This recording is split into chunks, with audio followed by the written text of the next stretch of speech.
Tantor Audio, a division of Recorded Books, presents Ritual, Power, Healing, and Community by Malidoma Patrice Somé, narrated by Reneé Pitts. Introduction. A first glimpse can capture an essential aspect of a person. I first saw Malidoma Some standing in the midst of travelers crowding through an international airport. It was easy to pick him out because his elaborate hat and embroidered cloak were the most commanding garments in sight. The impact of the tribal designs he wore was intensified by the contrast of modern slacks and shoes. The tribal garments display where Malidoma comes from and where his heart still resides. The slacks and shoes show that he is a purposeful traveler in the modern world. Wearing ceremonial garments in public is not a random act. Rather, it is a ritual statement. The garments are a display of the intention of his tribe to continue to exist, even in the cacophony of the modern world. Malidoma and the Dagara people intend to continue to weave and embroider life in the intricate way that has been passed to them from their ancestors. The Dagara are dedicated to weaving this world with the other world. The skills of weaving the other world of spirits and visions into village life are the same skills Malidoma uses to make pathways between the tribal world and contemporary culture. Airplanes appear amongst the traditional designs in Malidoma's traveling cloak. It's one of the many surprises that occur around him. Literally and figuratively, he is wearing ancient and modern symbols entwined. His teachings and writings demonstrate a rare ability to introduce tribal wisdom to modern minds. The question is, can the modern world find ways to perceive the subtle knowledge and imagery of the tribal world? Can Western understanding open a place for tribal visions of spiritual life and community rituals to enter? Malidoma is not a modern person interpreting village life. He's an ancient person interpreting modern life to village elders and showing village ways to modern eyes. Malidoma carries a vision of the tribal world and is able to translate it into Western idioms. I've seen him with a medicine bag made of hide and full of shells in one hand and a laptop computer in the other. He uses each to catch and express the movements of spirit in peoples and places. He is conversant in the languages of modern psychology and comparative literature, as well as ancient mythology, healing and divination by shells. He is not the usual traveler nor the usual observer of either tribal or modern ways. Malidoma is uniquely able to find meaningful pathways in the upheaval that is striking both the tribal world and modern states. There is no apology in these writings for the reckless imagination, piercing intelligence, and intuitive insights jostling in his diviner's bag.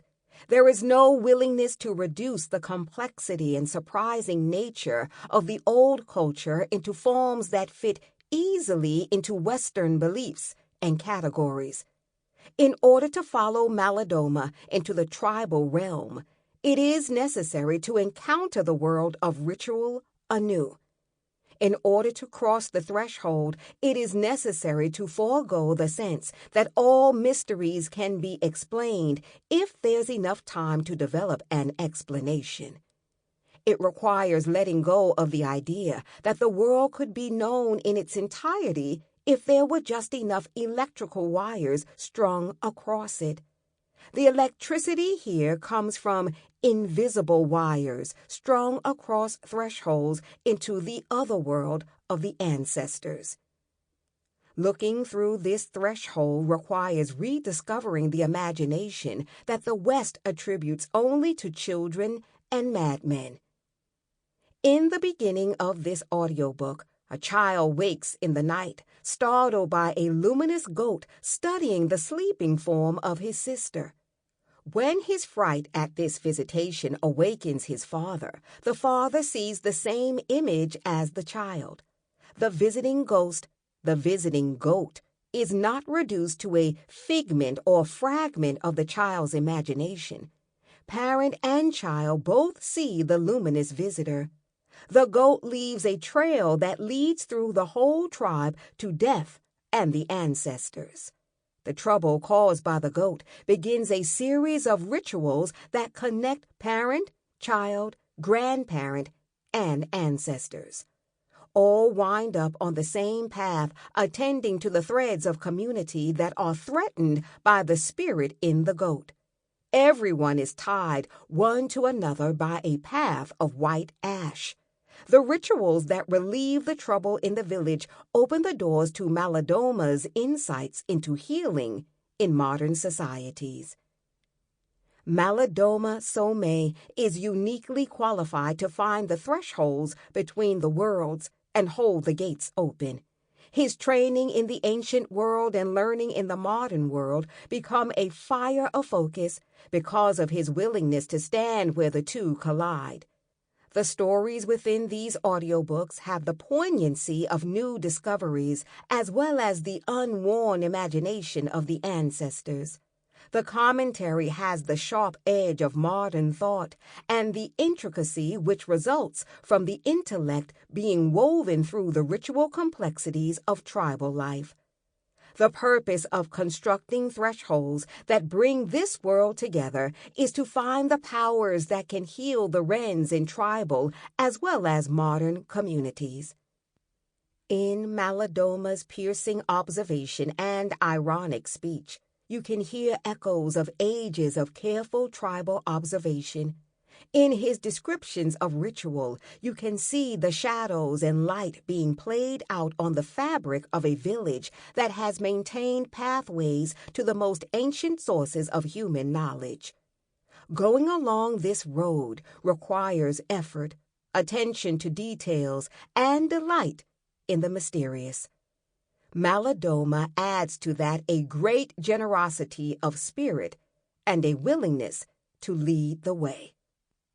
Michael Meade, Vashon, Washington, January 1993. Michael Meade is a teacher, storyteller, and writer of mythological tradition. As a musician, he is well versed in ethnic music, especially that of Irish heritage. Michael is one of the founders and shapers of the movement addressing the changing role of men in our culture. He is the author of Men and the Water of Life and co-author with Robert Bly and James Hillman in The Rag and Bone Shop of the Heart. My beginnings in ritual. I was less than 3 when it happened. The event was so terrifying to me that I felt only grandfather could protect me. I instinctually sensed the protective power of his knowledge, which only comes with age, as I constantly hid behind him. I could no longer feel safe with just my father.